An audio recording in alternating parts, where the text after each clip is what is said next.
And as we begin our today's section on Gauranga Mahaprabhu, on Gaur Purnima, it is very important for all of us that before we begin, we should pray to make sure that we are able to put our mind and consciousness properly.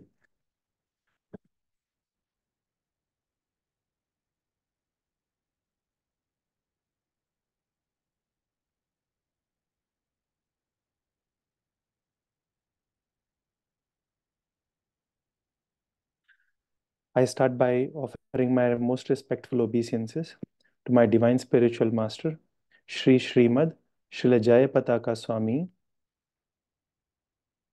मैं सर्वप्रथम अपने परम आराध्य प्रातस्मरणीय परम पूज्य श्री श्रीमद् जयपताका स्वामी अपने गुरु महाराज को सादर दंडवत प्रणाम करता हूँ, जो कि श्रील प्रभुपाद के शिष्य हैं। वे जितने भी हमारे पूर्ववर्ती आचार्य हैं, जिन्होंने भक्ति सिखाई है, उसी मार्ग पे हम सब का पाद प्रदर्शन करवाते हैं, हम सबको वही पथ का प्रदर्शन करवाते हैं।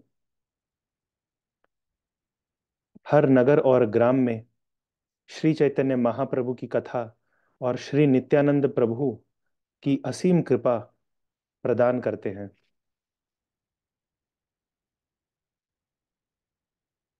इसके पश्चात मैं श्रील प्रभुपाद को साक्षात दंडवत प्रणाम करता हूँ, जो कि इस्कॉन के संस्थापक आचार्य हैं। उन्होंने इस्कॉन की स्थापना की है। अपनी गुरु की आज्ञा के आदेश का पालन करते हुए वे पाश्चात जगत में जाके भगवान कृष्ण की भक्ति का प्रसार करते हुए श्री चैतन्य महाप्रभु की जो शिक्षाएं हैं उनको प्रदान किया।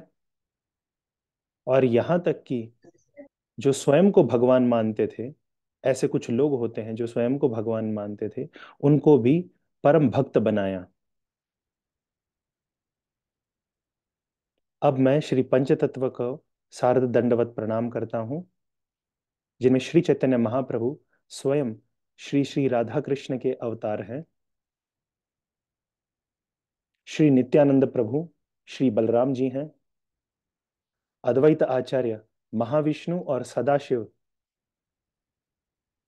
के मिले जुले अवतार हैं। श्री गदाधर पंडित श्रीमती राधा रानी के अवतार हैं। और श्रीवास पंडित ये स्वयं श्री नारद मुनि हैं। अब मैं the divine couple Jugal Kishore Shri Shri Radha Krishna के चरणों में सादर दंडवत प्रणाम करता हूँ। कोटि कोटि अनेक अनेक बार बार बार मैं उनके चरणों में प्रणाम करता हूँ। उनके धाम और सभी सहचरों के साथ में सखी सखाओं जितने भी उनके अनुयायी हैं, उन सब के चरणों में प्रणाम करता हूँ। आप जितने भी भक्त आज मौजूद हैं या नहीं इस जूम मीटिंग में उपस्थित हो पाए, आप सबको मैं प्रणाम करता हूँ। हरे कृष्णा। आज का जो हमारा विषय है वो श्री गौर पूर्णिमा पे है। ये तो अच्छी ही बात है, क्योंकि हम श्री चैतन्य महाप्रभु की लीलाओं का ही स्मरण कर रहे हैं।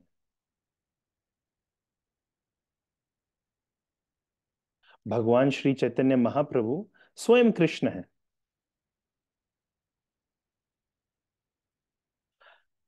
अब श्री चैतन्य महाप्रभु गौर पूर्णिमा के दिन अवतार लेते हैं। गौर पूर्णिमा, पूर्णिमा का अर्थ है फुल मून डे, जिस दिन चांद पूरा उगा हुआ है। और जिस समय श्री चैतन्य महाप्रभु ने अवतार लिया, जिस दिन उन्होंने अवतार लिया, उस दिन आज से 537 537 साल पहले, 2 दिन बाद में ये 538 हो जाएगा। जो अभी पूर्णिमा आएगी ना, जो सोमवार को है, उस सोमवार की पूर्णिमा के दिन श्री चैतन्य महाप्रभु का हम 538वां 538th जन्मदिन या आविर्भाव तिथि, उस उत्सव को मनाएंगे। और आज से 538 साल पहले पूर्णिमा के दिन ही श्री चैतन्य महाप्रभु अवतरित हुए। लेकिन उस दिन, उस पूर्णिमा के दिन चंद्र ग्रहण था। अब ये चंद्र ग्रहण भी हमें थोड़ा समझना चाहिए। जिस प्रकार से हम सब अपने जीवन को अपने अपने हिसाब से यापन करते हैं, we all are trying to live our life in best possible way, लेकिन फिर भी कोई ना कोई कठिनाई आ जाती है। सम और the other trouble keeps coming. This can be understood as the full moon which is eclipsed. ये हम कैसे समझ सकते हैं कि चंद्र तो पूर्ण है, पूर्णिमा की ही रात्रि है, लेकिन उसको ग्रहण लग चुका है। हमारे जीवन में भी इतनी सारी परेशानी आती है, कठिनाई आती है, और खासकर कलयुग में पूछिए ही मत कितनी कठिनाई है। इन सब कठिनाइयों से हमें कौन छुड़ा सकता है? अब जब भी चंद्र ग्रहण या सूर्य ग्रहण होता है, तो ऐसा कहा जाता है कि छोटे बच्चों को, गर्भवती माताओं को, बुजुर्ग लोगों को, खासकर जो शारीरिक रोग से, जिनके शरीर में कोई रोग है, उनको इस ग्रहण में बाहर नहीं निकलना चाहिए। उनको अपने घर पे ही रहना चाहिए, नहीं तो उनके अंदर पूरा का पूरा रोग ग्रसित हो जाएगा उनके शरीर में। वो जो रेडिएशन निकलता है चंद्र से इस ग्रहण से, वो और भी ज्यादा हानिकारक होता है हमारे शरीर के लिए, हमारे मन के लिए, हमारी बुद्धि के लिए। तो वो ग्रहण है कलयुग। कलयुग में क्या क्या हो रहा है हमारे साथ में? इन कलयुग वी आर लेजी, बहुत आलसी हैं हम। वी आर लेस इंटेलिजेंट, हमारी बुद्धि, हमारा विवेक काम ही नहीं करता। सबसे बड़ी दिक्कत हमारे अंदर क्या है कि हमें पता नहीं धर्म क्या है और अधर्म क्या है। और उससे भी बड़ी परेशानी है कि लोग हमें मिसगाइड कर देते हैं। ढोंगी इतने घूम रहे हैं, there are so many hypocrites, इतने ढोंगी घूम रहे हैं कलयुग में, इसका कोई अंदाजा ही नहीं। और हर दिन एक नया धर्म, एक नया रिलीजन उत्पन्न हो रहा है।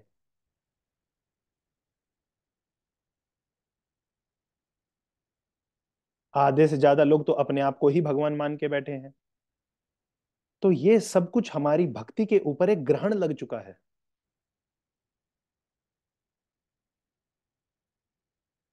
एक तरीके से देखा जाए तो हमारा बुद्धि विहीन होना, हमारी कम बुद्धि होना, अल्प आयु होना, हमारी जितनी उम्र है वो भी तो घट चुकी है। आप खुद याद कीजिए, आपके दादा परदादा कितने सालों तक जिंदा रहते थे, जीवित रहते थे। 80 और 100 साल तो एकदम आसानी से कट जाते थे। लेकिन अब ऐसी स्थिति आ चुकी है, इतनी परेशानी आ चुकी है कि लोग अगर 50-60 साल के हो जाएं तो उनका नया जन्म मनाया जाता है, एक अलग से पार्टी की जाती है जिसमें ऐसा माना जाता है कि अरे इनका पूर्ण जन्म हुआ है 60 साल पे ही। तो ये भी ग्रहण लगा हुआ है हमारी भक्ति में। हम लोग अच्छे से भक्ति नहीं कर पाते, ये अलग ग्रहण लगा हुआ है।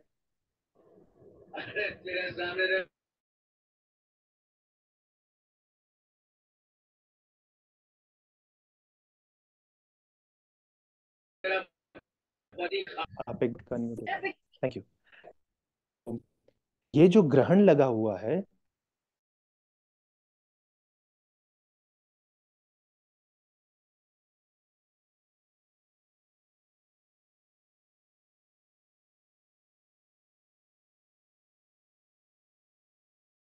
आइए देखते हैं। लेकिन अगर कोई ये कहे कि आज जाओ थोड़ा भगवत गीता पढ़ेंगे, श्री चैतन्य महाप्रभु की लीला है उसको पढ़ेंगे, आइए थोड़ा और ज्यादा जप करेंगे, हरे कृष्ण महामंत्र करेंगे, नहीं नहीं नहीं, सर में दर्द हो रहा है, पीठ में दर्द हो रहा है, अरे मेरा मन नहीं कर रहा, अरे मैं नहाया नहीं हूं, नहाई नहीं हूं, स्नान नहीं किया है।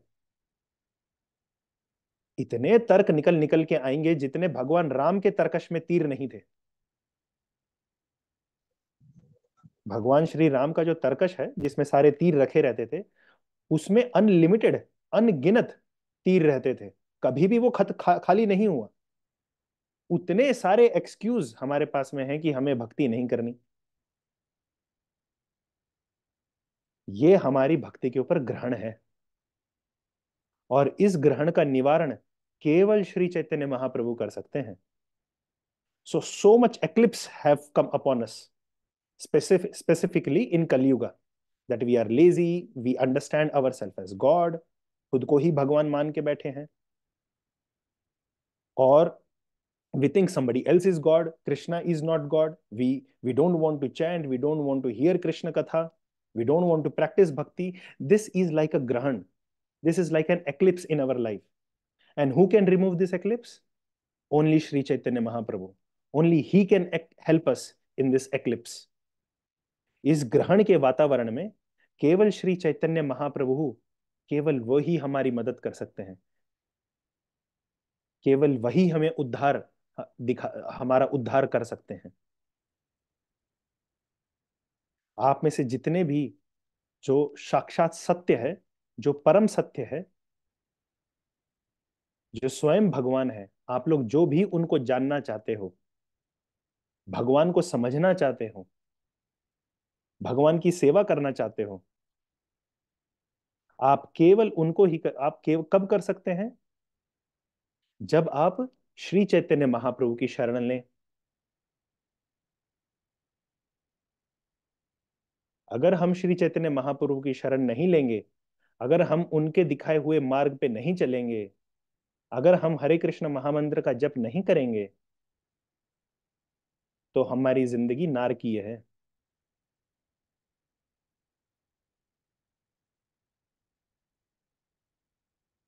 केवल परेशानी ही परेशानी रहेगी।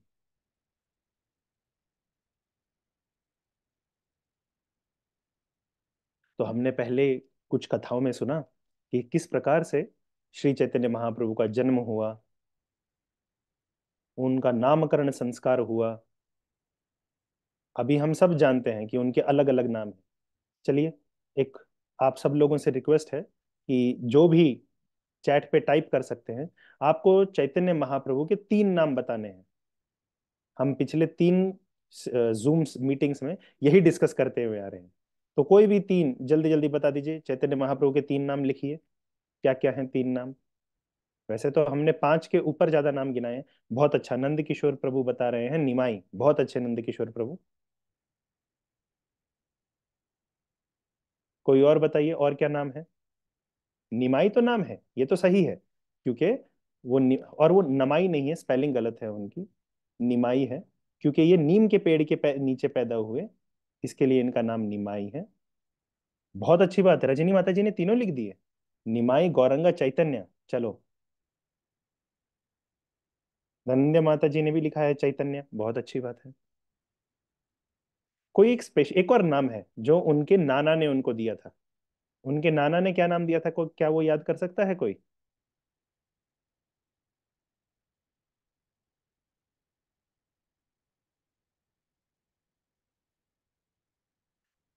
किसी को याद नहीं? अरे, कोई नहीं, मैं लिख देता हूं, विश्वंभर।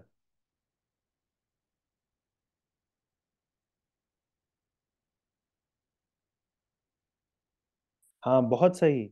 अंशुमान प्रभु गौरंग बता रहे हैं, गोपाल प्रभु भी गौर हरि बता रहे हैं। बहुत अच्छा, गौर हरि भी याद है। वाह।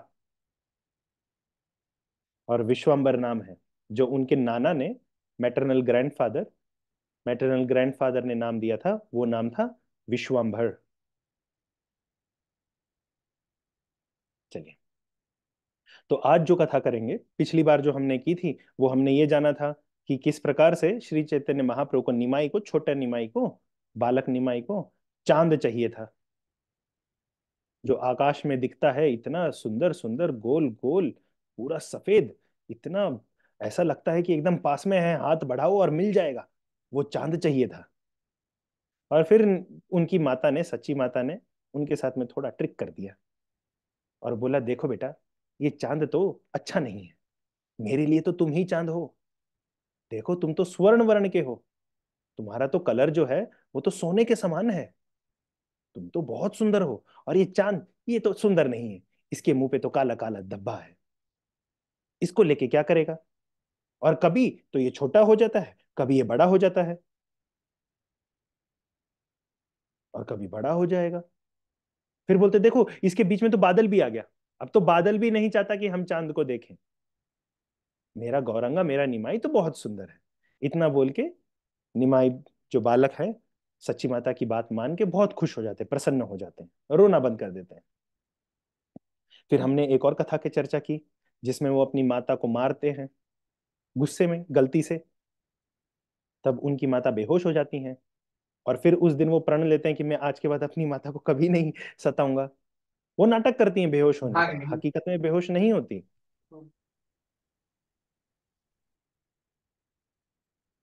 तब श्री चैतन्य महाप्रभु को बोला जाता है कि जाओ, तुम 2 नारियल लेके आओगे तो तुम्हारी माता फिर से जागृत अवस्था में आ जाएंगी। तो छोटे बालक निमाई दौड़ के बाहर जाते हैं। छोटे ही हैं तो ज्यादा दौड़ के भी नहीं जाता, थोड़ा घुटलिए चलते हैं अपने घुटनों पे, घुटनों के बल, और थोड़ा दौड़ने की कोशिश करते हैं, फिर गिर जाते हैं। इस प्रकार से बाहर जाते हैं, और तुरंत ही 2 नारियल लेके आ जाते हैं। ऐसे हैं हमारे निमाई, छोटे निमाई। और फिर बोलते हैं कि आज के बाद मैं अपनी माता को कभी नहीं मारूंगा। आ जाइए, एक बहुत विचित्र लीला भगवान की निमाई की छोटे से बालक के रूप में हम चर्चा करते हैं। तो एक बार की बात है, छोटे निमाई गौरहरि रोने लग गए, और बहुत रो रहे थे। अब फिर से वही बात, तो उनके पिता को लगा कि लगता है पेट में दर्द हो रहा होगा। बहुत कोशिश की शांत करने की, लेकिन हो नहीं रहा है। कोई पानी पिला रहा है, कोई खाना खिलाने के लिए बोल रहे हैं, लेकिन निमाई रो नहीं रहे। तो फिर डॉक्टर को लेके आते हैं। उनके पिताजी दौड़ के जाते हैं और डॉक्टर को लेके आते हैं। डॉक्टर पूरा टेस्ट करता है, आगे पीछे नस पकड़ के। कई बोलता है, बेटा खांस के दिखाओ, ये करके दिखाओ, वो करके दिखाओ, खड़े हो चलो, सब चीज कर रहे हैं। बुखार को टेस्ट किया तो बुखार भी नहीं है, शरीर भी तप नहीं रहा, नॉर्मल है। अब उन्होंने बोला, क्या हो गया निमाई को? तब डॉक्टर भी बोल देता है कि नहीं नहीं नहीं, ये बुखार नहीं है, बच्चे का कोई नाटक है, आप ही पूछिए। जब जगन्नाथ मिश्रा, जो निमाई के पिता हैं, गौरंग महाप्रभु के पिता हैं, वो उनको पूछते हैं, अरे बच्चा, क्या हुआ, क्या चाहिए तुमको, बोलो। तो अब तक चैतन्य महाप्रभु को थोड़ा थोड़ा बोलना आ गया था, जैसे कि आप लोग भी साइन लैंग्वेज में बताते हैं ना, तो थोड़ी थोड़ी साइन लैंग्वेज छोटे निमाई ने भी सीख ली थी। और वो साइन लैंग्वेज में और बोल के बता रहे हैं अपने पिता को कि मेरे को भूख लगी है। तो बोले, बेटा आपको दे तो रहे हैं, आप दूध पियो, आप खाना खाओ, आपको क्या खाना है वो खाओ। बोले, नहीं मुझे यहाँ नहीं खाना। बोले, कहाँ खाना है? बाहर का नहीं खाते, बाहर का अच्छा नहीं होता खाना। बोला, नहीं नहीं, पार्टी चल रही है। बोला, पार्टी चल रही है? किधर चल रही है पार्टी? बोला, पार्टी चल रही है, अभी आपको, आप सब लोगों को पता है कि 9 द्वीप, 9 आइलैंड हैं, जिनके बीच में से गंगा गुजर रही है। तो चैतन्य महाप्रभु जिस जिस लैंड पे रहते हैं, उसका नाम है मायापुर। मायापुर बोलिए या अंतरद्वीप बोलिए। और ये जो पार्टी चल रही थी, ये दूसरे द्वीप में चल रही थी।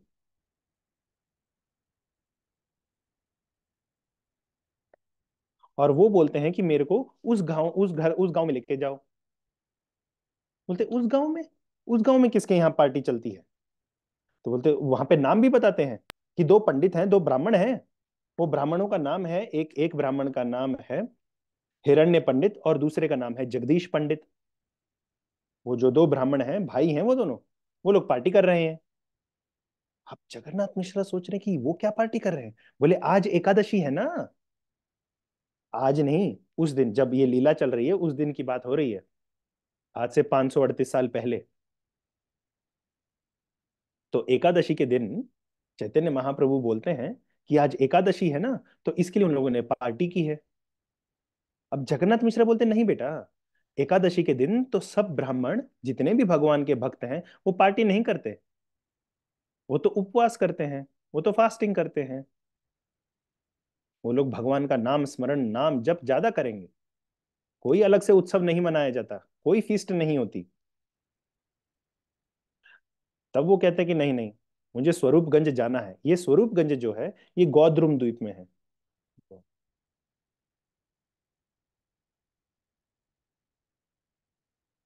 गौद्रुम द्वीप एक और आइलैंड का नाम है, एक और द्वीप का नाम है। जैसे अंतरद्वीप मायापुर एक एक आइलैंड का नाम है ना, वैसे ही गौद्रुम द्वीप भी एक आइलैंड का नाम है। मैंने वो चैट बॉक्स में लिखा है।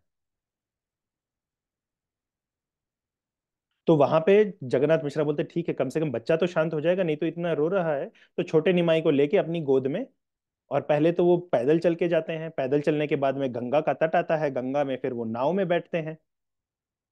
नाव में फिर बैठने के बाद में उनको नौका से पार किया जाता है, गंगा की दूसरे छोर पे जाते हैं। दूसरे छोर पे जाने के बाद में फिर पैदल चलते हैं। और हकीकत में जाके देखते हैं तो सही में बहुत जोर जोर से आवाज आ रही है। और किस चीज की आवाज आ रही है?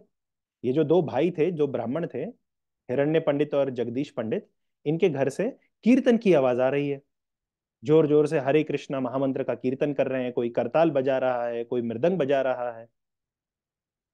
बहुत सारे लोग एक साथ स्वर में गा रहे हैं। और क्या गा रहे हैं? आप सब लोग भी गाइए।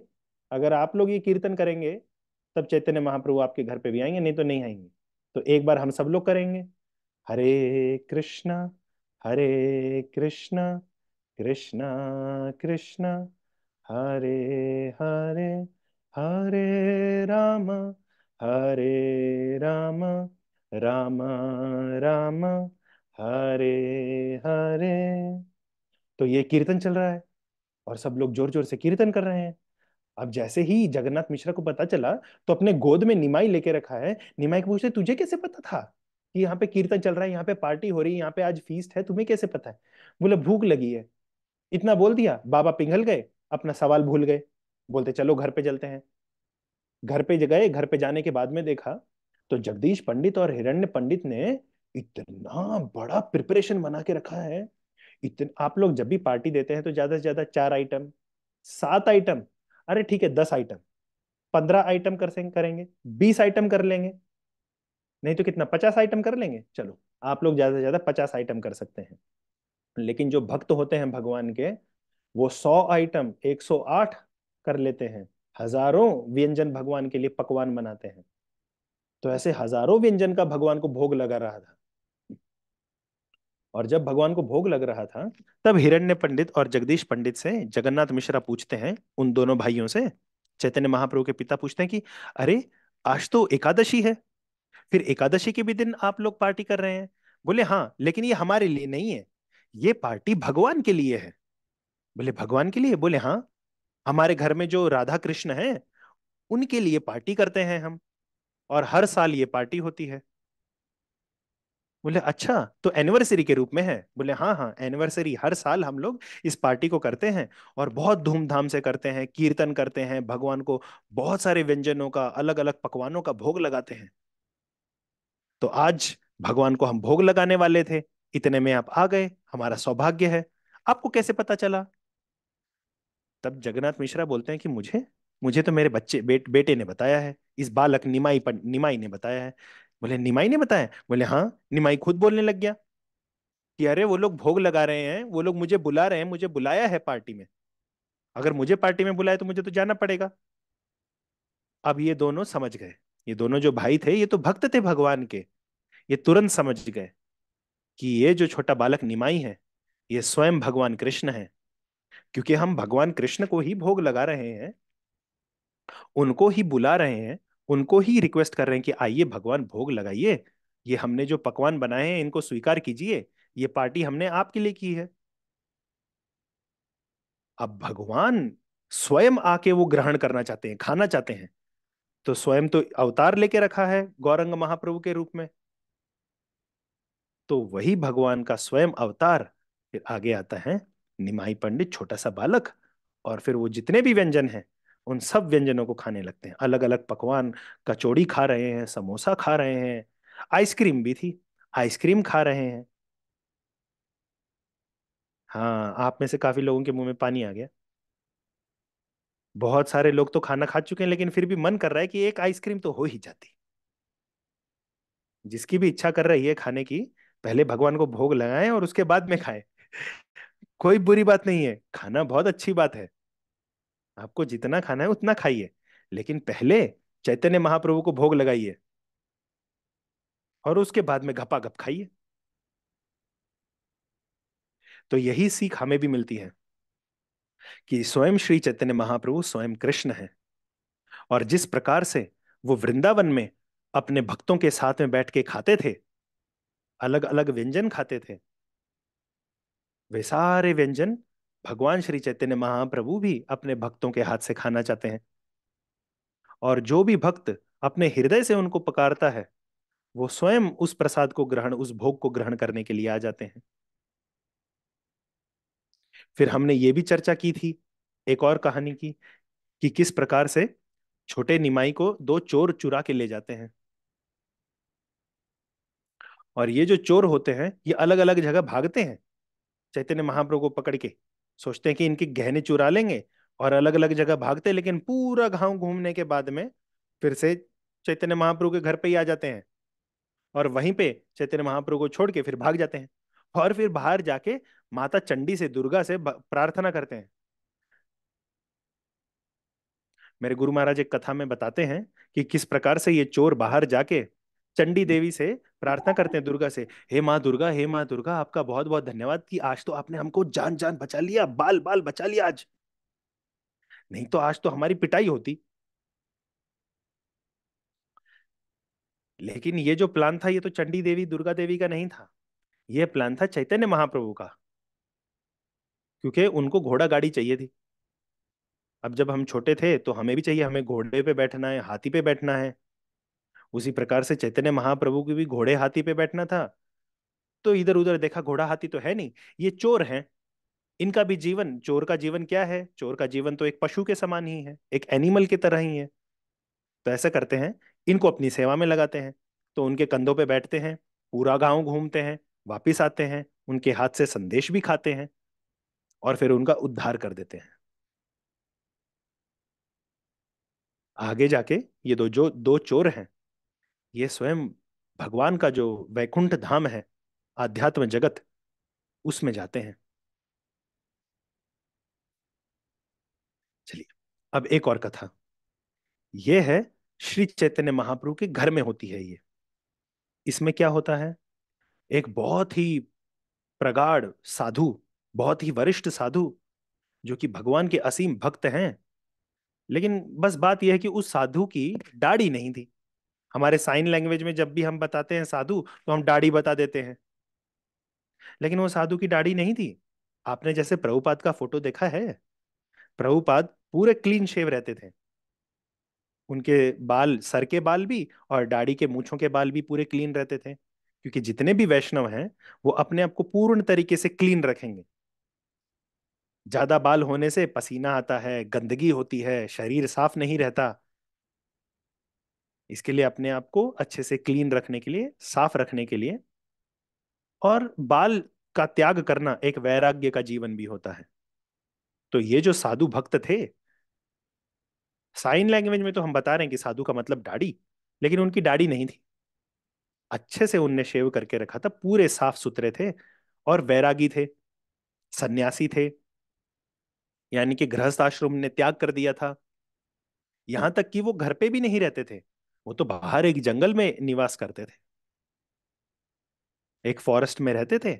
वहीं पे भगवान की सेवा पूजा करते, कभी कभी गांव में आ जाते थे, शहर में चले जाते, और लोगों को प्रचार करते भक्ति का, फिर उसके बाद में फिर चले जाते।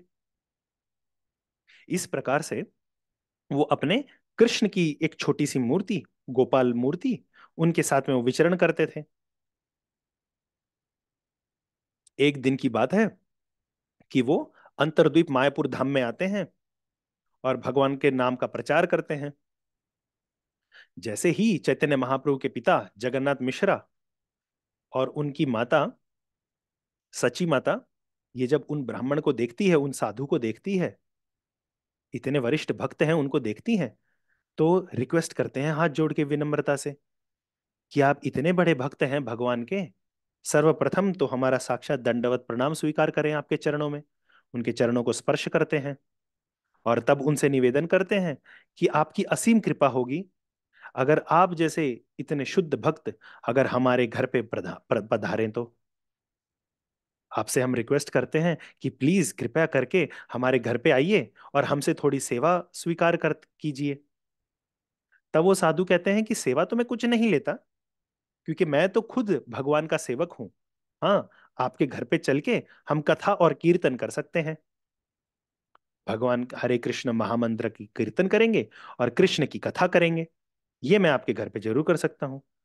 अब जगन्नाथ मिश्रा और सच्ची माता ने सोचा कि चलो इस बहाने कम से कम ये लोग कम से कम ये इतने वरिष्ठ भक्त हैं भगवान के, ये सन्यासी हैं, वैरागी हैं, कम से कम इस बहाने तो ये घर पे आएंगे। इनके चरण अगर हमारे घर पे पड़े आएंगे तो हमारा घर पूरा शुद्ध हो जाएगा, हमारा जीवन शुद्ध हो जाएगा और फिर भगवान की कृपा भी हमें प्राप्त होगी। आप सभी इस चीज को जानिए, जब भी हम किसी भक्त की सेवा करते हैं, उनका संग लेते हैं, उनके मुख से कुछ सुनते हैं, या उनके साथ में बैठ के भले ही हम केवल कीर्तन करें या केवल साथ में ही बैठें, अगर किसी भक्त का जो महाप्रसाद उच्चिष्ट है, जैसे भक्त ने खाया और खाने के बाद में जो छोड़ दिया, उसको अगर हम स्वीकार करते हैं तो वो भी हमारे जीवन को पवित्र करता है। भक्त का संग हर प्रकार से हमें भक्ति में आगे बढ़ाता है और कृष्ण की कृपा हमें प्रदान करता है। ये हमें अपने जीवन में उतारना चाहिए। साधु की सेवा, भक्तों की सेवा, जहां पे भी कोई भक्त दिखे उनकी सेवा करना, उनको हरे कृष्ण कहना, उनका संग लेना, इससे हमें भगवान कृष्ण की असीम कृपा प्राप्त होगी। तब ये साधु आते हैं, घर पे बैठते हैं, कथा करते हैं, कीर्तन करते हैं, बहुत देर तक ये वार्ता चलती है उनके बीच में, भगवान कृष्ण की लीलाएं चलती हैं उनके बीच में। फिर काफी समय बीतने के बाद में जगन्नाथ मिश्रा और सच्ची माता दोनों हाथ जोड़ के निवेदन करते हैं कि आप तो भगवान के भक्त हैं, हमारा आपसे निवेदन है कि आज आप हमारे घर पे भगवान का प्रसाद पाके जाएं। हम आपके लिए हम आपके लिए कुछ बनाना चाहते हैं और आप उसको प्रसाद लेके जाएं, उस भोग को स्वीकार करें। तब वो भक्त कहते हैं, अरे आप ऐसा कैसे कह रहे हैं, मैं तो केवल फल और कंद मूल खाता हूं बस। आई ईट दैट सन्यासी वाज सेइंग कि I eat only fruits and roots, I don't eat anything else. मैं कुछ और नहीं खाता। तो बोलते ठीक है, हम आपके लिए अलग अलग फ्रूट और रूट्स का व्यंजन का प्रयोग प्रबंध करेंगे। बोले नहीं नहीं, मैं भगवान को भोग लगा के ही खाता हूं, मैं तो केवल प्रसाद लेता हूं। तो बोले ठीक है, हमारे घर में भी अर्चे विग्रह हैं, उनको भोग लगाइए और पाइए। बोले no no, I don't honour, I offer to my Krishna, and after offering to my Krishna, मेरे भगवान को, अर्च विग्रह को भगवान का भोग लगाने के बाद में ही मैं प्रसाद को स्वीकार करता हूं, ये मेरा नियम है। बोले ठीक है, देखिए साधु महाराज, हमारा आपसे निवेदन है कि हम पूरे घर को धोएंगे, किचन को धोएंगे, पूरी अच्छे से सफाई करेंगे, गौमूत्र और गोबर से पूरी अच्छे से सफाई करके उसके बाद में आपके भगवान के लिए, आपके कृष्ण के लिए भोग बनाएंगे। वो भोग आप अपने भगवान को खिलाइए और उसके बाद में आप खाइए। क्या पता भगवान की ये इच्छा है कि आप हमारा ये कृपा करके इस प्रयोजन को स्वीकार करें, इस निवेदन को स्वीकार करें। तब वो कहते हैं ठीक है, जैसी भगवान की इच्छा, आप लोग बनाइए। तब अड़ोस पड़ोस से सारी जो सची माता की सखियां थी वो सब आ जाती हैं, और छोटी छोटी लड़कियां भी आती हैं। जितने भी पुरुष थे वो सारे घर को साफ करने में, शुद्ध करने में जुट जाते हैं। सारी स्त्रियां सब्जी काट रही हैं, कोई पूरी बना रही है, कोई अच्छे से छोले छोले की सब्जी बना रही है, कोई पनीर की सब्जी बना रही है। पुरुष लोग कीर्तन कर रहे हैं, भगवान का कीर्तन कर रहे हैं, और ये जो भगवान का भोग बन रहा है उसमें सहायता कर रहे हैं।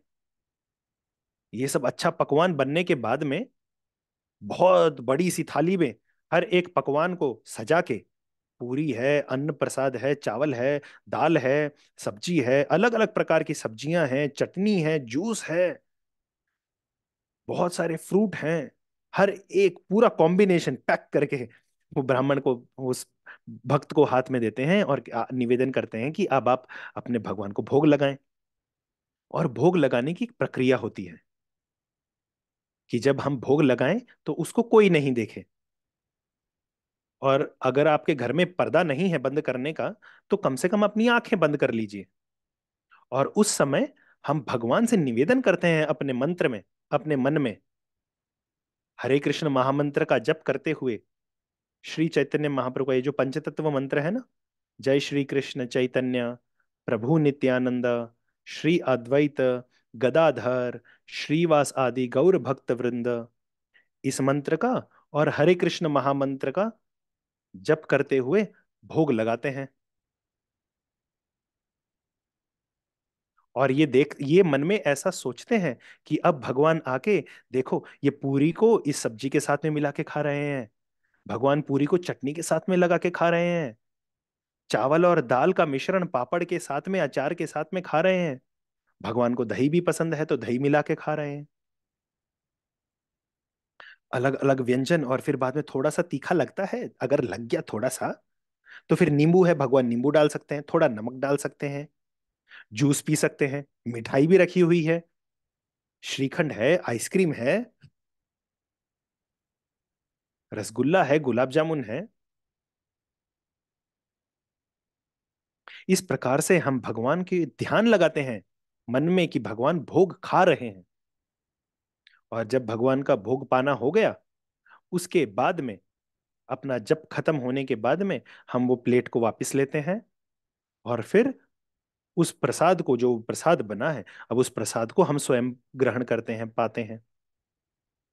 तो इस प्रकार से ये ब्राह्मण अपने छोटे भगवान कृष्ण गोपाल की मूर्ति को भोग लगा रहे हैं। और भोग लगाते हुए गायत्री का जप कर रहे हैं, हरे कृष्ण महामंत्र का जप कर रहे हैं, और मन में ये ध्यान दे रहे हैं कि भगवान स्वयं आके भोग को ग्रहण करते हैं। कुछ समय बाद में जब ये ब्राह्मण अपनी आंख खोलते हैं, तो पता है क्या होता है? एक स्पेशल चीज दिखाई देती है इनको। चिंता मत कीजिए, कोई एक्स्ट्रा आइटम नहीं दिखाई देता। उसके अंदर राइस का पिज्जा नहीं बनता है। अगर चावल का भोग लगाया है तो वो चावल ही रहता है, वो पिज्जा नहीं बनता। आपको आपको लगता है कि ठीक है, मैं रोटी का भोग लगाऊं और वहां से पिज्जा बन के आए, आहा मजा आएगा। ऐसा नहीं किया भगवान ने। और ऐसा भी नहीं है कि भोग लगाए और पूरा का पूरा गायब। ठीक है, तो अभी सस्पेंस को खत्म करते हैं। जब इस वैष्णव ने, इस भक्त ने अपनी आंखें खोल के देखी, तो सामने देखता है कि छोटा निमाई बैठ के सब कुछ खा रहा है। और केवल खा नहीं रहा, गिरा भी रहा है, क्योंकि छोटा सा निमाई है, 1 1.5 साल का है, सब कुछ खा लिया। वहां पे चावल दाल मिला मिला के खा रहे हैं, रोटी सब्जी खा रहे हैं, कचौड़ी हलवा पूड़ी सब कुछ खा रहे हैं, संदेश है, श्रीखंड है, आइसक्रीम है, कुछ नहीं छोड़ा, सब कुछ थोड़ा थोड़ा खा रहे हैं। अब ये ब्राह्मण जैसे ही देखता है, बोलता है ओहो ये क्या हो गया। अब जैसे ही वो भक्त ने ऐसे कहा ओहो, इतने में सारे घर के लोग जुड़ जाते हैं कि इनने क्यों कहा ओहो, कुछ गलत हो गया क्या। अब जब आके देखते हैं तो सब लोग कहते हैं अरे सही में ओहो हो गया। ये तो सही में जो भी भोग भगवान के लिए बनाया था पूरा नाश कर दिया निमाई ने। जगन्नाथ मिश्रा को गुस्सा आता है, पिता को गुस्सा आता है, मानता नहीं, डांटने लगते हैं कि तुमको बुद्धि नहीं है, भगवान को भोग लगा रहा है और भोग लग रहा है और तुम बैठ के खा रहे हो। अब छोटा से निमाई अपने पिता से बहुत डरते हैं। भले ही ये स्वयं वही नरसिम्हा देव हैं जिन्होंने हिरण्यकशिपु का वध किया। ये स्वयं भगवान राम हैं जिन्होंने रावण का वध किया। ये स्वयं कृष्ण हैं जिनने कंस, दंतवक्र, शिशुपाल, बड़े बड़े असुरों का वध किया। लेकिन अपने माता और पिता के सामने कांपने लगते हैं। उनका उनका हृदय इतना धक धक धक धक होने लग गया और आंखों से आंसू आने लग गए, यहां तक कि पसीना भी आ रहा है और कांप रहे हैं। जिस प्रकार से मैया यशोदा के सामने भगवान कृष्ण कांप रहे थे जब उन्होंने माखन खाया और हंडी तोड़ दी, वैसे ही आज चैतन्य महाप्रभु कांप रहे हैं। तब वो जो भक्त आए हैं, वो सन्यासी, उन्होंने देखा, अरे ये तो छोटा सा बालक है। मैं तो कहाँ भगवान को भोग करने लगाने गया था, इन लोगों को भक्ति करवाना चाहता हूँ, और यहाँ पे तो छोटे से बच्चे के ऊपर ही अत्याचार हो रहा है, तो ये तो सही नहीं है। तब वो जगन्नाथ मिश्रा से कहते हैं कि नहीं नहीं, बालक को नहीं डांटते, उसको उसको नहीं पता है, ऐसा नहीं करना, उसे नहीं पता है, वो छोटे सा बालक है, ठीक है कर दिया, कोई बात नहीं। लगता है भगवान की यही इच्छा थी कि मैं फल फल फूल ही खा फल और कंद मूल ही खाऊं। भगवान नहीं चाहते हैं क्योंकि मैं नहीं खाता, इसके लिए भगवान नहीं चाहते, कोई बात नहीं, आप कंद मूल लेके आइए, उसका भोग लगा देंगे। तब जगन्नाथ मिश्रा, सची माता, दोनों आके, और जितने भी अड़ोस पड़ोस के लोगों, जिनने भी उसमें सेवा की थी, मदद की थी पकवान बनाने में, वो स्वयं सब लोग आके उनसे निवेदन करते हैं, कृपा कृपा करके ऐसा मत कीजिए आप प्लीज, हमें एक और मौका दीजिए, अब की बार हम निमाई को बाहर रखेंगे, आप एक और मौका दीजिए, कृपा कीजिए, आप सन्यासी हैं, अगर आप अच्छे से हमारे घर में भोग नहीं ले पाएंगे तो ये अपराध हो जाएगा, भगवान हमसे गुस्सा हो जाएंगे, वो क्रोधित हो जाएंगे, तो आप कृपा कीजिए ऐसा मत कीजिए। वो कहते हैं ठीक है, एक और बार बना लीजिए। तो फिर से सब कुछ फटाफट, सब कुछ धोते हैं, किचन धोते हैं, जितने भी बर्तन हैं वो सारे धुलते हैं, और शुरुआत से पूरी कुकिंग चालू होती है, फिर से बहुत बड़ी कुकिंग बनती है, बहुत सारे पकवान बनते हैं, जितने पिछली बार बनाए थे, इस समय जल्दीबाजी में उससे ज्यादा बना दिए। और फिर से भोग लेते हैं हाथ में और कहते हैं कि अब आप भोग लगाएं। और इतने में निमाई, छोटे निमाई को बाहर छोड़ देते हैं, घर के बाहर चले जाओ, और दरवाजा को बंद कर देते हैं। अब फिर से ये सन्यासी जो हैं, अपने मन में भगवान से निवेदन करते हैं कि हे प्रभु, हे कृष्ण, आप कृपा करके आए, और इतना जो स्वादिष्ट व्यंजन अलग अलग प्रकार का आपके भक्तों ने बनाया है, ये अलग अलग भोग को आप स्वीकार करें। हे प्रभु, जब आप इस भोग को स्वीकार करेंगे तभी इनका कल्याण होगा, और जब इस भोग का प्रसाद बन के हम स्वीकार करेंगे तब हम सबका कल्याण होगा। भगवान, आप कृपा करके इस भोग को पाएं। ऐसी प्रार्थना जब करते हैं, हरे कृष्ण महामंत्र का जप करते हैं, उसके बाद में आंख खोल के देखते हैं, फिर से छोटा निमाई बैठा है, वो फिर से खा रहा है घप घप घप घप। और पिछली बार तो थोड़ा खाने में थोड़ी कम खाया था निमाई ने, कुछ आइटम छोड़ दिए थे, अब की बार तो कोई आइटम नहीं छोड़ा, सब आइटम खा लिया, यहां तक कि करेला भी खा लिया। अब फिर से वो सन्यासी अपने माथे पे हाथ लगा के बोलते, ओहो, ये तो फिर से गड़बड़ हो गई, घर परिवार के सब लोग आते हैं, फिर से गड़बड़ हो गई। अब वो ब्राह्मण का, वो सन्यासी कहते हैं कि बस अब कोई बात नहीं, अब रहने दीजिए। इतने में जगन्नाथ मिश्रा बाहर जाते हैं, अपने घर के अंदर ही, उनका बड़ा घर था, तो वहां से एक छोटी एक लकड़ी लेके आते हैं, और निमाई के पीछे मारने जाते हैं। अब निमाई कभी इधर भाग रहे हैं, कभी उधर भाग रहे हैं, कभी इधर छुप रहे हैं। और आपको तो पता ही है छोटे बच्चे का क्या काम है, कभी टेबल के इधर से घुस के उधर से निकल जाएंगे, कभी खाट के इधर से निकल के उधर से निकल जाएंगे, इधर से घुस के खिड़की में से कूद जाएंगे, दरवाजे में से भाग के फिर खिड़की में से अंदर आ जाएंगे। ये भाग रहे हैं पूरे घर में, पड़ोसी के घर में भाग के फिर से उसकी खिड़की से कूद के अपने घर में आ जाते हैं। अब फिर से वो ब्राह्मण, वो जो सन्यासी हैं, वो निवेदन करते हैं जगन्नाथ मिश्रा से कि रहने दीजिए, भगवान की इच्छा नहीं है अब की बार, कोई नहीं, फिर कभी देखते हैं। इतने में जो चैतन्य महाप्रभु के बड़े भाई थे, उनके बड़े भाई का नाम है विश्वरूप, और विश्वरूप वहां पे आ जाते हैं। चैतन्य महाप्रभु के जो बड़े भाई हैं विश्वरूप, वो वहां पे आ जाते हैं। वो लगभग हुए होंगे इस समय कुछ 12-13 साल के। मैं उनका नाम लिख रहा हूँ, विश्वरूप। तो विश्वरूप जो 12, लगभग 12 साल के होंगे, हो सकता है 10 या 11। तो वो आते हैं घर पे, और जैसे ही वो घर पे आते हैं, ये सन्यासी, ये भक्त जैसे ही विश्वरूप को देखता है, क्योंकि ये भी भगवान के अंश ही हैं, ये जैसे ही विश्वरूप को देखता है, इनका मन एकदम मोहित हो जाता है, और वो पूछता है कि आ, आपको दंडवत प्रणाम है, आप क्या हुआ, आप क्यों हमारे घर से जाना चाहते हैं। तब वो सन्यासी बताते हैं कि देखिए, मैं भगवान को भोग लगा के खाता हूँ, आपके माता पिता ने और बाकी सब लोगों ने मिलके, ग्रामवासियों ने मिलके मेरे लिए 2 बार तो भोग बना दिया भगवान गोपाल के लिए, कृष्ण के लिए। वो दोनों बार जो भोग है वो आपके छोटे भाई ने खा लिया। वैसे तो मैं कुछ भी नहीं खाता, मैं तो केवल कंद और मूल खाता हूँ, फल फ्रूट खाता हूँ। लेकिन अब की बार आपके भाई आए थे और आपके माता पिता ने रिक्वेस्ट की तो मैंने स्वीकार किया, लेकिन आपके भाई ने सब कुछ खा लिया। तो अब तो भगवान को भोग नहीं लग सकता। क्योंकि भगवान को भोग नहीं लग सकता, इसके लिए मैं भी नहीं खा सकता। तब विश्वरूप कहते हैं कि हे भक्त, आपसे निवेदन है कि आप तो कृष्ण के आराध्य हैं, आपके तो कृष्ण आराध्य हैं, आप उनके भक्त हैं।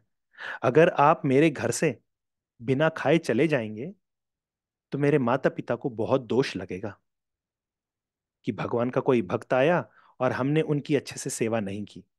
आप कोई अपराध नहीं लेंगे, लेकिन भगवान, उनको बुरा लग जाएगा, कृष्ण को बुरा लगेगा कि एक भक्त घर पे आता है, उसकी अच्छे से सेवा भी नहीं करते हो, उसको झूठा खिलाते हो, उसको अपने बच्चे से उसको सब खिला देते हो, और बाद में कि कुछ एक आम, एक केला हाथ में पकड़ा के उसको घर से निकाल देते हो, तो भगवान क्रोधित हो जाएंगे। मेरा आपसे निवेदन है कि अभी रात्रि हो चुकी है, ये सब जो कार्यक्रम है ये सुबह चालू हुआ था, सुबह से कथा कीर्तन चल रहा था, उसके बाद में दोपहर में कुकिंग चालू की, एक बार की कुकिंग खत्म, दूसरे बार की कुकिंग शाम को हुई, वो भी खत्म, अभी पूरी रात्रि हो चुकी है।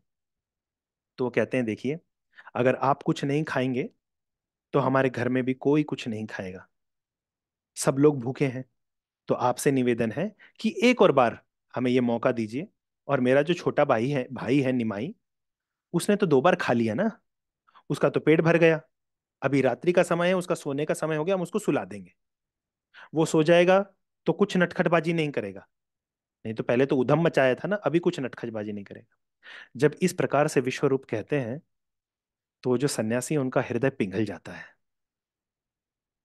एक शब्द भी वो अगेंस्ट में नहीं कह पाते, वो तुरंत विश्वरूप की बात को मान लेते हैं और कहते हैं ठीक है, बस अंतिम बार।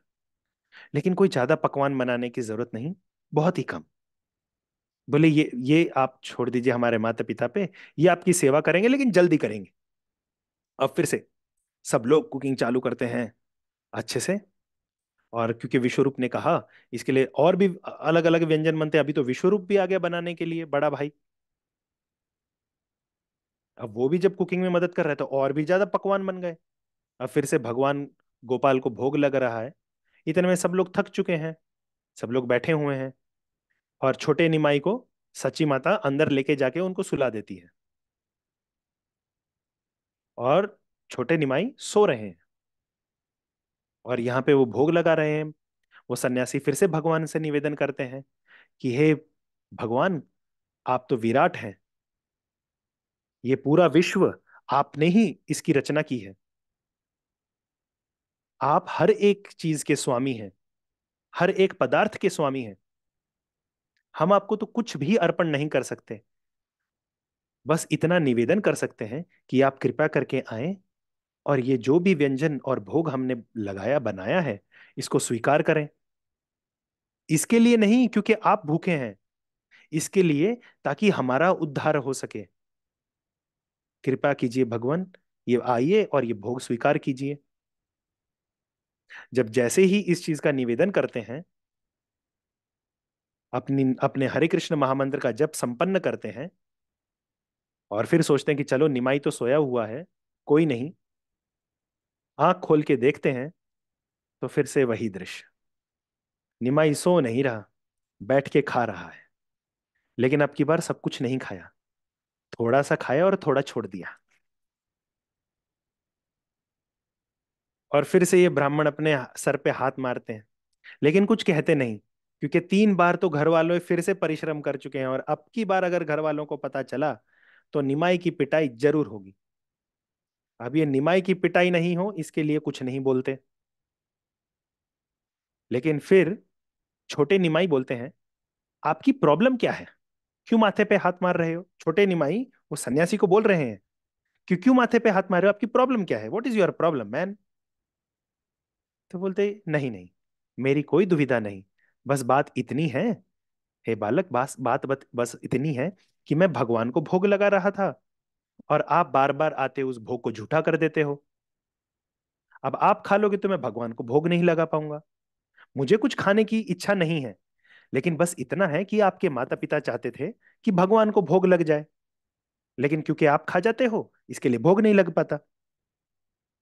अब निमाई जो है वो खड़े होते हैं, अपने एक हाथ यहाँ पे कमर पे रखते हैं और दूसरा हाथ ऐसे उंगली करके बात करते हैं कि आप मेरे को बार बार बुलाते हो खाने के लिए, और जब मैं खाने लगता हूं तब आप हाय हाय हाय बोलते हो। ऐसा कैसे चलेगा? हम्म? पहली बार भी बुलाया, मैं आके खा रहा हूं, फिर बोलते हो हाय हाय हाय। दूसरी बार फिर बुलाते हो, फिर मैं खाता हूं, फिर बोलते हो हाय हाय हाय। अब वो सन्यासी बोलता है, अरे पुत्र, ये जो मंत्र का मैं उच्चारण करता हूं, ये भगवान कृष्ण से निवेदन करता हूं कि भगवान आप आओ और खाओ। अब वो निमाई बोलते हैं कि मैं ही कृष्ण हूं। बोले हाँ बेटा, तुम ही कृष्ण हो। छोटा बच्चा कुछ भी बोले, सन्यासी को तो नहीं पता है। छोटा बच्चा जो बोलेगा हम मान लेते हैं कि ठीक है भाई, छोटा बच्चा है, कोई नहीं, नहीं तो रोने लग जाएगा। अब निमाई फिर से अभी दूसरा हाथ कमर पे रखते हैं और दूसरा हाथ की उंगली दिखा के बात करते हैं। बोलते कि आपको विश्वास नहीं होता, रुको, मैं अभी बताता हूं। फिर वही निमाई उसी समय, उसी रूप में, जिस विग्रह की वो पूजा करते थे, वो सन्यासी उसी रूप में भगवान कृष्ण का रूप धारण कर लेते हैं। And he shows his form as Krishna.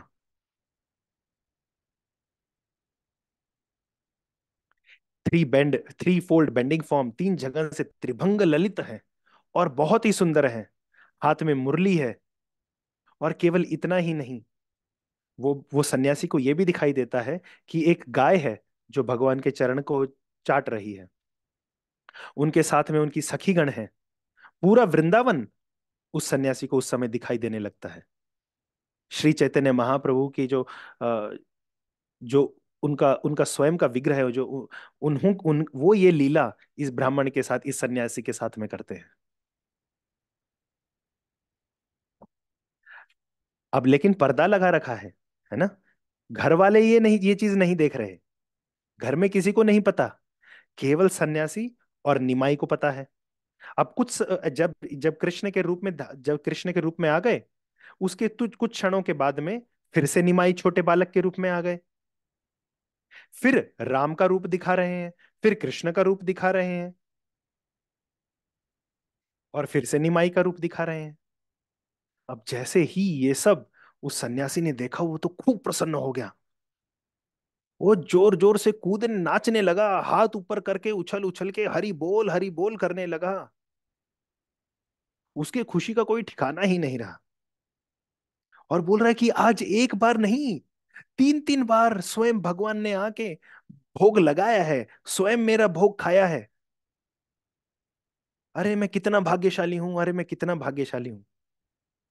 अब निमाई ने सोचा कि ये सन्यासी तो फिर से चिल्लाने लग गया। अभी मेरे बाबा आएंगे और अब की बार मेरी पिटाई जरूर होगी। तो फिर से जाके सो जाते हैं। अब ये सन्यासी देखता है वहां पे तो निमाई नहीं है। अब घर वाले को लगता है कि जरूर कुछ ना कुछ गड़बड़ होगी। तो जगन्नाथ मिश्रा ये भगवान वो सन्यासी के पास आने के बजाय कमरे के अंदर जाते हैं और वहां जाके देखते हैं कि निमाई सो रहा है कि नहीं। तो वहां पे पहले देखते हैं कि हाँ वो निमाई सो रहा है, तो कंफर्म है कि वो सो रहा है। अब जाके देखते हैं कि ब्राह्मण ये सन्यासी जो है, ये हरिबोल हरिबोल करके नाच क्यों रहे हैं, क्या दिक्कत हो गई। तब वो आके देखते हैं कि सन्यासी जो है, ये केवल नाच नहीं रहा। वहां पे जो अन्न था, वो जो भोग लगा हुआ था, उस भोग को लेके ये सन्यासी खा भी रहा है और अपने शरीर पे भी लगा रहा है। क्योंकि वो सोच रहा है कि इसी अन्न को भगवान ने स्वयं अपने हाथों से छुआ है, अपने मुख में डाला है, इसको मैं कैसे छोड़ सकता हूं। तो वो खा रहा है, अपने शरीर पे लगा रहा है और खूब खुशी में, खूब आनंद में है। अब जैसे ही जगन्नाथ मिश्रा इस चीज को देखते हैं, तो वो पूछने लगते हैं कि हे हे भक्त, आपको ऐसा क्या हुआ?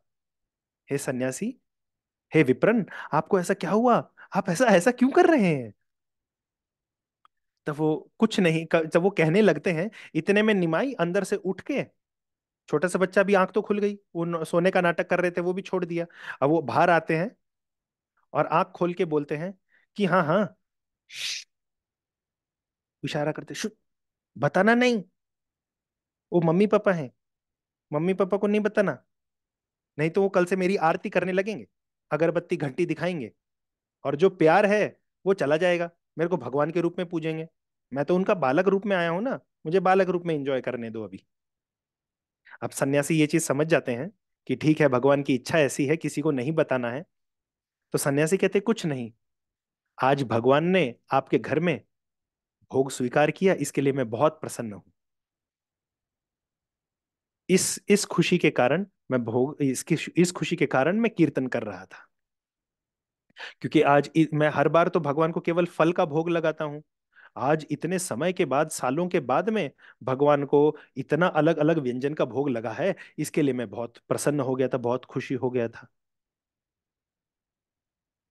तो आप सब भी ये जानिए, अगर आप अपने हृदय से इस गौर पूर्णिमा को, अभी गौर पूर्णिमा आने वाली है सोमवार को, अपने पूर्ण हृदय से भगवान के लिए भोग बनाएं और उनको भोग लगाएं, उसके बाद में उस प्रसाद को ग्रहण करें। चैतन्य महाप्रभु जरूर आएंगे, वो छोटा सा निमाई जरूर आएगा, आपका भोग जरूर खाएगा, भले ही आपको दिखाई दे या नहीं दे, क्योंकि इतने सारे लोगों के घर पे जाके खाना है ना।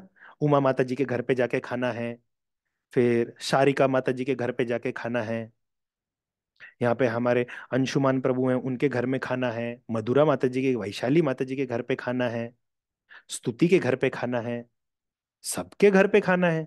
तो उनको फट फट फट फट जल्दी जल्दी खाना पड़ेगा ना। इतने सारे भक्त लोग अगर बुलाएंगे तो जल्दी जल्दी खाना पड़ेगा। अब छोटा सा निमाई है, इतना बड़ा पेट भी नहीं है, तो थोड़ा थोड़ा खाएंगे, लेकिन खाएंगे जरूर। तो आप भगवान को भोग लगाएं, भगवान जरूर खाएंगे, और जल्दी जल्दी खाएंगे, इसके लिए आपको दिखाई नहीं देगा। फटक खाया, फिर अगले के घर पे गए, उससे आगे के घर पे गए, उससे आगे घर पे गए, इसके लिए। तो आप लोग उपवास कीजिएगा, शाम तक का उपवास रहेगा, और जब सू चंद्र उदय हो जाएगा उसके बाद में आप लोग अपना उपवास तोड़ सकते हैं 6 बजे के उपरांत, और फिर भगवान का प्रसाद स्वीकार कर सकते हैं भोग लगाने के बाद में।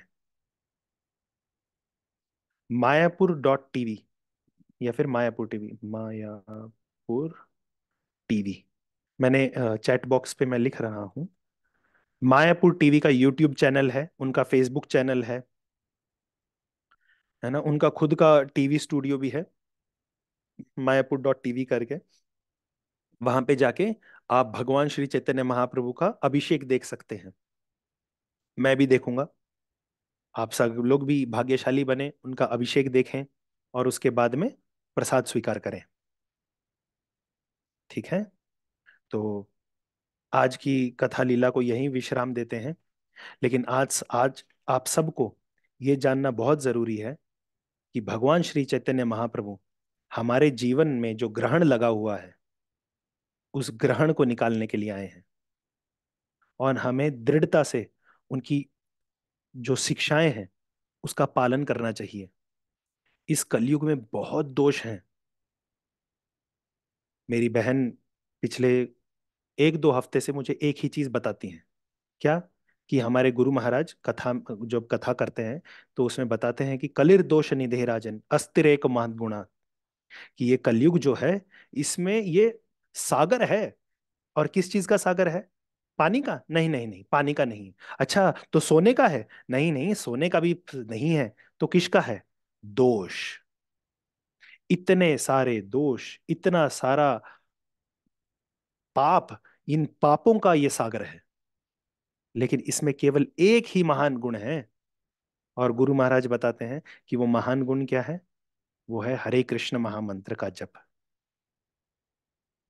तो आप लोग इस गौर पूर्णिमा से प्रतिज्ञा करें कि जो एक माला करता है, वो इस गौर पूर्णिमा से डेली 2 माला करने लगे। जो 2 करता है वो 4 करने लगे। जो 4 करता है वो 6 या 8। जो 8 करता है वो 12 या 16। जो 12 करता है वो 16 माला।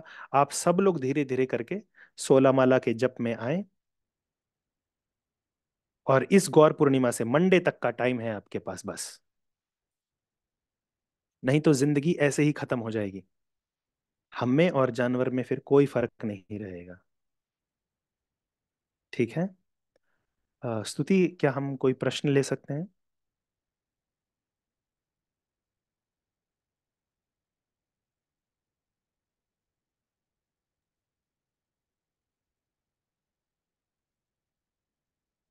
मैं बस ये बोलूँ कि ज्यादा क्वेश्चंस नहीं, क्योंकि मैं भी थोड़ी सी टायर्ड हाँ, हो गई हमारे स्टोरी से।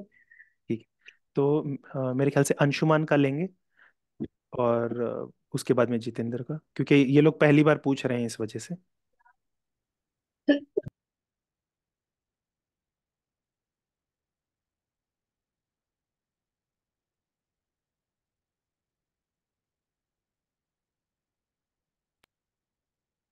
हरे कृष्ण प्रभु जी। हरे कृष्ण।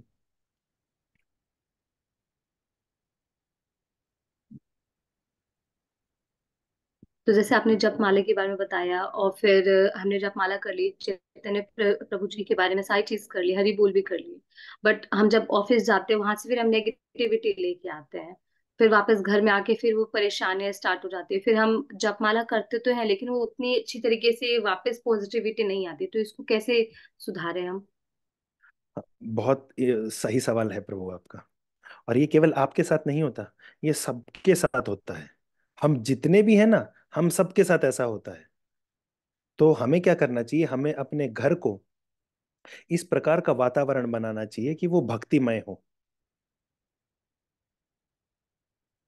जिस प्रकार से बाहर बहुत धूप है, गर्मी का समय है, और जब भी आप घर के बाहर कदम रखेंगे तो इतना पॉल्यूशन है, इतनी गर्मी है, हालत खराब हो जाती है। लेकिन अगर हमारे घर के अंदर एसी चल रहा है, तो हम जैसे ही घर में आते हैं तो हमें अच्छा लगता है। वो जो थकान है, वो जो गर्माहट है, वो खत्म हो जाती है। इसी प्रकार से बाहर का जो जो वातावरण है वो पूरा नेगेटिविटी से है। लेकिन इस वजह से हमें अपने घर का वातावरण पूर्ण तरीके से पॉजिटिव करना पड़ेगा। यहाँ पे भक्तिमय करना पड़ेगा। जब ये भक्तिमय होगा, उसके बाद में जब भी हम घर में वापस आएंगे तो ये हमें डिस्टर्ब नहीं करेगा। और एक और चीज मैं आपको बताता हूँ। अब जैसे कि बारिश होती है, तो बारिश में, जब बारिश हो रही है तो आप क्या करोगे? आप बारिश में भीग के तो ऑफिस जा नहीं सकते। तो आप क्या करते हो? हाँ, अम्ब्रेला लेके जाते हैं ना, छतरी लेके जाते हैं। कोई रेनकोट पहन के जाता है, कोई कार में जाता है। उसी प्रकार से ये जो भक्ति है, ये हमारा गार्ड है।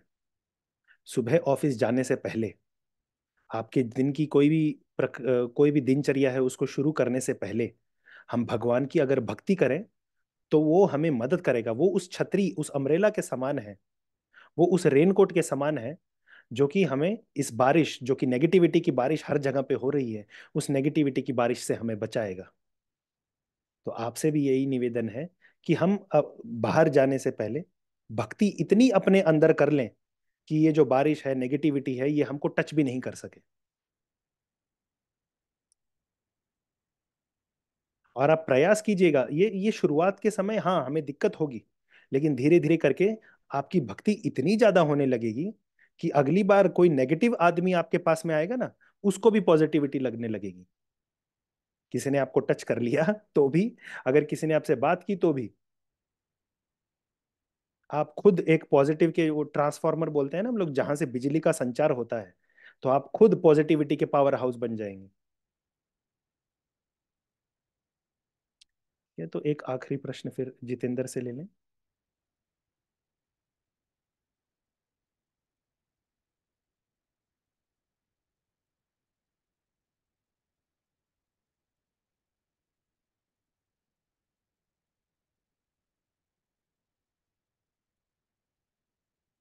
ठीक ठीक है।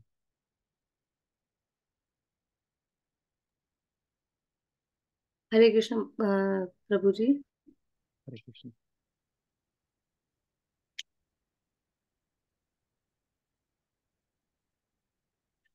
तो चैतन्य महाप्रभु जी के, मतलब चैतन्य प्रभु जी का कब मतलब अवतार का समय होगा? 24 को या 25 को? ऐसे थोड़ा डाउट सा है।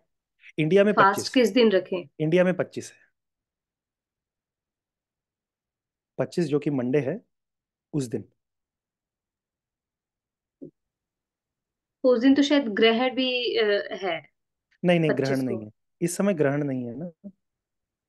ग्रहण है क्या इस ये शायद पूर्णिमा? बाहर जाएंगे ना, इसलिए आपसे पूछ रही हूँ। नहीं नहीं, इस पूर्णिमा को तो ग्रहण नहीं है माता जी। मैं एक मिनट, मैं जस्ट गूगल पे फटाफट सर्च कर लेता हूँ। लूना एक्लिप्स 2024, मार्च लूना।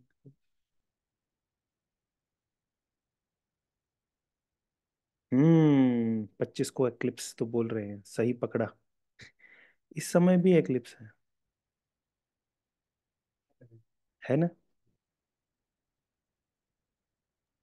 वही कह रहे हैं क्या 24 हम्म। को फास्ट रखे? नहीं नहीं, फास्टिंग तो आपको 25 को ही रखना है। उसमें कोई वो नहीं है। फास्टिंग तो 25 को ही रहेगी।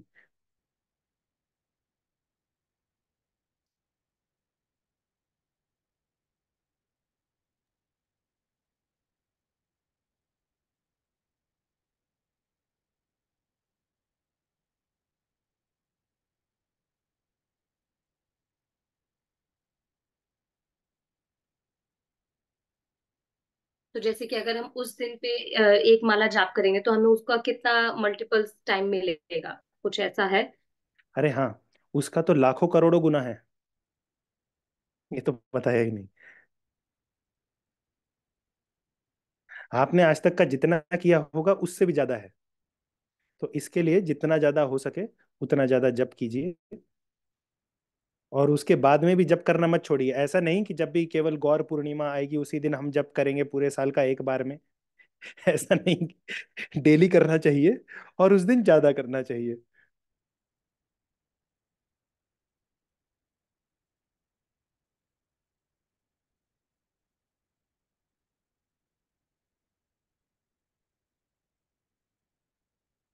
ठीक है, तो आज की कथा यहीं पे विश्राम देते हैं। अगली बार चैतन्य महाप्रभु की कृपा से फिर से जुड़ेंगे हम सब। फिर से उनकी लीला की चर्चा करेंगे। आप सबको गौर पूर्णिमा की बहुत बहुत बहुत शुभकामनाएं। आप आनंद पूर्वक गौर पूर्णिमा को मनाइए। हरे कृष्ण महामंत्र का जप कीजिए। भगवान चैतन्य महाप्रभु को भोग लगाएं। और इस दिन भी ग्रहण है। जिस दिन चैतन्य महाप्रभु पैदा हुए थे उस दिन भी ग्रहण था। तो कितने लक्की हैं हम लोग। वही मौका फिर से मिल रहा है। ठीक है, चलिए। तो हरे कृष्ण महामंत्र का सब लोग साथ में मिलके जप करके फिर इस आज की जूम मीटिंग को संपन्न करते हैं। हरे कृष्णा, हरे कृष्णा, कृष्णा कृष्णा, हरे हरे, हरे राम, हरे राम, राम राम, हरे हरे। हरि बोल। गौरंगा।